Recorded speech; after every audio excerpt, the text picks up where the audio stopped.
ये शहर आपका है, सांसद आप यहाँ के हैं, लेकिन इन सब के बीच पूरे देश में अगर आज चर्चा हो रही है तो ओवैसी साहब ने क्या कहा।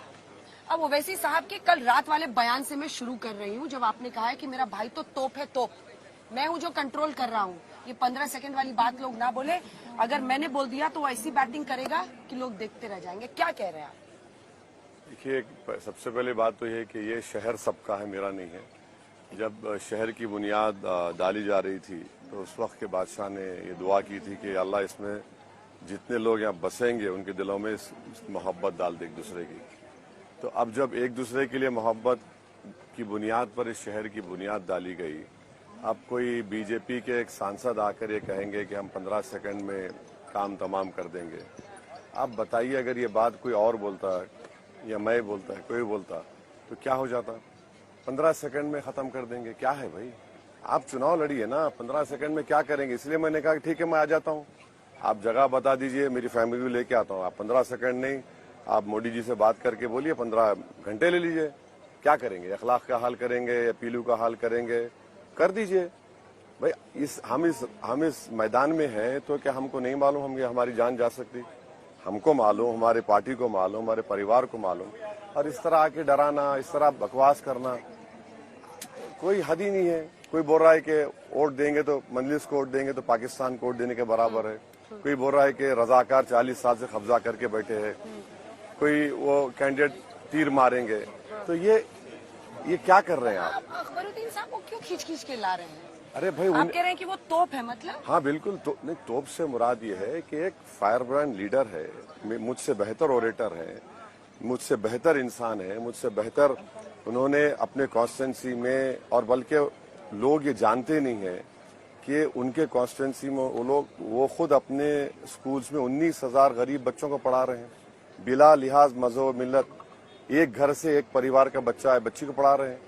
आप वो कुछ नहीं कर रहे, आप बोले जा रहे हैं। अच्छा, वो मैटर कोर्ट में खत्म हो चुका है, कोर्ट ने अपना फैसला दे चुका है।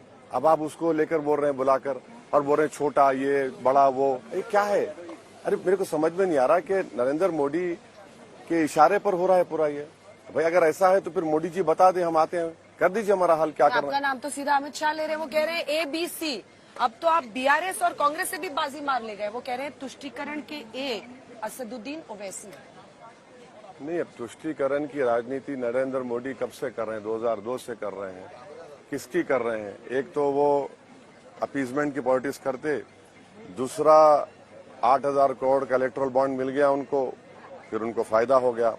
उनके 10 साल में 6,000 करोड़ का लोन बड़े बड़े लोगों को मिल गया। उन्हीं के 10 साल के राज में 21 लोगों के पास, 70% लोगों के पास भारत की जो दौलत है उससे ज्यादा दौलत उनके पास है। तो वो खुद कर रहे हैं वो उस तरह की राजनीति। हम क्या कर रहे हैं? भाई हम यहाँ पर, हमारे साथ हर समाज का आदमी है मजलिस के साथ, वो समझते ही नहीं इस बात को। अमित शाह अरे कहाँ से जितने लोग जमा करे ना मैडम, वो अगर हमारे ओल्ड सिटी में जो शादी में सांचक मंजा अगर करेंगे, उससे बढ़ के भीड़ आ जाती। अमित शाह को जमा करना पड़ा, पकड़ पकड़ के, वहां से ला रहे, यहाँ से ला रहे। तो अब ये जबान इस्तेमाल, होम मिनिस्टर अगर ये बोलेंगे कि यहाँ पर रजाकारों का कब्जा है, प्रधानमंत्री बोलेंगे कि हैदराबाद को लीज पर दे दिया गया एमआईएम को, क्या लीज पर दिया गया? जीत रहे हैं।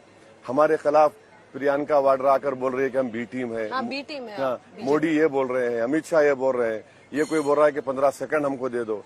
अरे भाई क्या आप लोग, ऐसा है ना, ये निमरा होटल मशहूर है ये, यहाँ पर हम इनको बुलाते हैं, मोदी को, प्रियंका वाड्रा को बिठाते हैं, ईरानी चाय पिलाकर और उस्मानिया बिस्किट खिलाते हैं। अब डिसाइड कर लो क्या है। हम अब बारे भाई, अब इलेक्शन है, गाली आप क्रिटिसाइज करिए। प्रधानमंत्री को ये जेब देता है क्या मैडम? बताइए कि पूरे एक समाज को गाली दे रहे हैं कि हिंदू बहनों गलों से मंगलसूत्र निकालकर मुसलमान दिया जाए। कौन है गयूर मुसलमान इसी हरकत करेगा? धर्म के आधार पर, आप तो खुद ही इतने बड़े बैरिस्टर हैं, धर्म के आधार पर आरक्षण हो नहीं सकता है। वो कहते हैं कर्नाटक में, आंध्र प्रदेश में ये धर्म के आधार पर आरक्षण दे रहे हैं, वो गलत है। एएमयू हो, जामिया हो, वहां पर आपने ओबीसी, SC ST का आरक्षण लेकर दे दिया है अल्पसंख्यक। एएमयू जामिया जो है आर्टिकल 30 के तहत बनाया गया है, और आज खुद सुप्रीम कोर्ट ये कहता है कि आर्टिकल 30 में उसमें भी 50% रिजर्वेशन है। रहा सवाल आंध्रा का, तेलंगाना का, पीएस कृष्णन साहब एक एंथ्रोपोलॉजिस्ट थे जो मंडल कमीशन रिपोर्ट बनाने में बड़ा रोल था उनका।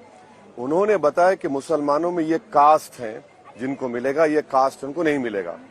तो वैसे ये हिंदू धर्म में ये कास्ट है, उनको मिलेगा। धर्म के आधार पर आरक्षण होना चाहिए, नहीं होना चाहिए, आप बताइए। नहीं, धर्म के आधार पर आरक्षण नहीं दिया जा रहा है ना, तेलंगाना आंध्रा में नहीं दिया जा रहा है।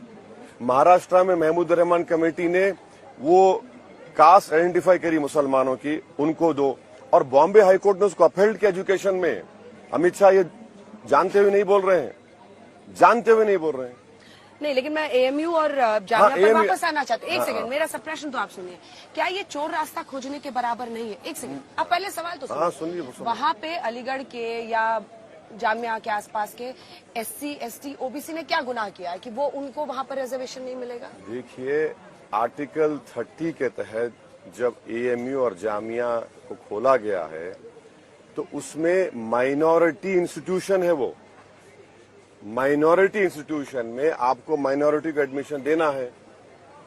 अगर आपको माइनॉरिटी, अगर सुप्रीम कोर्ट का जजमेंट आएगा, क्या आएगा नहीं मालूम मुझे, चल रहा है, सुप्रीम कोर्ट बोलेगा माइनॉरिटी इंस्टीट्यूट है अलीगढ़, तो फिर कैसे देंगे आप, कैसे देंगे आप? आर्टिकल 30 का वायलेशन होगा ना, वो तो कॉन्स्टिट्यूशन का वायलेशन होगा, वो फंडामेंटल राइट है, आर्टिकल 30 का वायलेशन होगा।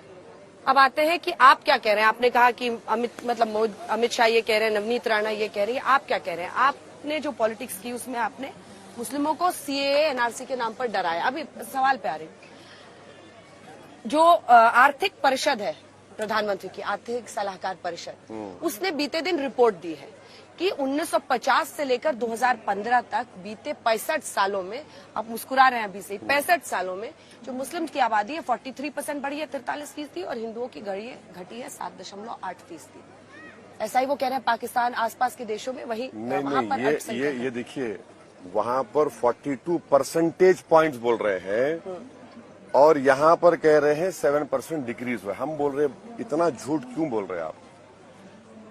कह रहे तो सेंसस नहीं हुआ 2011 के बाद, नहीं हुआ ना, तो 2011 का सेंसस हुआ, 15 का डेटा इस्तेमाल कर रहे। अब हम उनसे पूछना चाह रहे कि जो पॉपुलेशन डिकेडल ग्रोथ है वो मुसलमानों का गिरा है, बिल्कुल गिरा है। आप देख लीजिए ना, क्यों इतना झूठ बोलते हो लोग? सिखों की आबादी बढ़ी है, क्रिश्चियंस की आबादी बढ़ी है, उसके बारे में बात नहीं हो रही। अच्छा, जो TFR रेट है मैडम, सबसे ज्यादा TFR रेट इस देश में अगर गिरा है तो ये 2019 और 21 का डेटा है, मुसलमानों का गिरा है। हिंदू धर्म से ज्यादा गिरा है TFR रेट, इसके बारे में बात करिए। आप नहीं बात करते। हम तो बोल रहे हैं कि वो मोहतरमा को लाके बिठाइए हमारे सामने, हम बात करेंगे उनसे। आप ये जो भी रिपोर्ट तैयार की वो मोहतरमा, उनके पिताजी तमिलनाडु के गवर्नर, मालूम ना आपको, आप रिपोर्ट लिख रहे हैं। अरे आप बताइए कि भाई TFR रेट मुस्लिम खवातीन का, महिलाओं का इतना सबसे ज्यादा गिरा है, सबसे ज्यादा आपके मुसलमानों में वो भी हो रहा है, स्पेसिंग हो रही है। और एक्सपर्ट्स ये बोल रहे हैं कि 2070 तक हिंदू पॉपुलेशन स्टेबलाइज हो जाएगा 78% पे, और उसके 40 साल बाद 2101 मुस्लिम पॉपुलेशन स्टेबलाइज हो जाएगा 18% पे।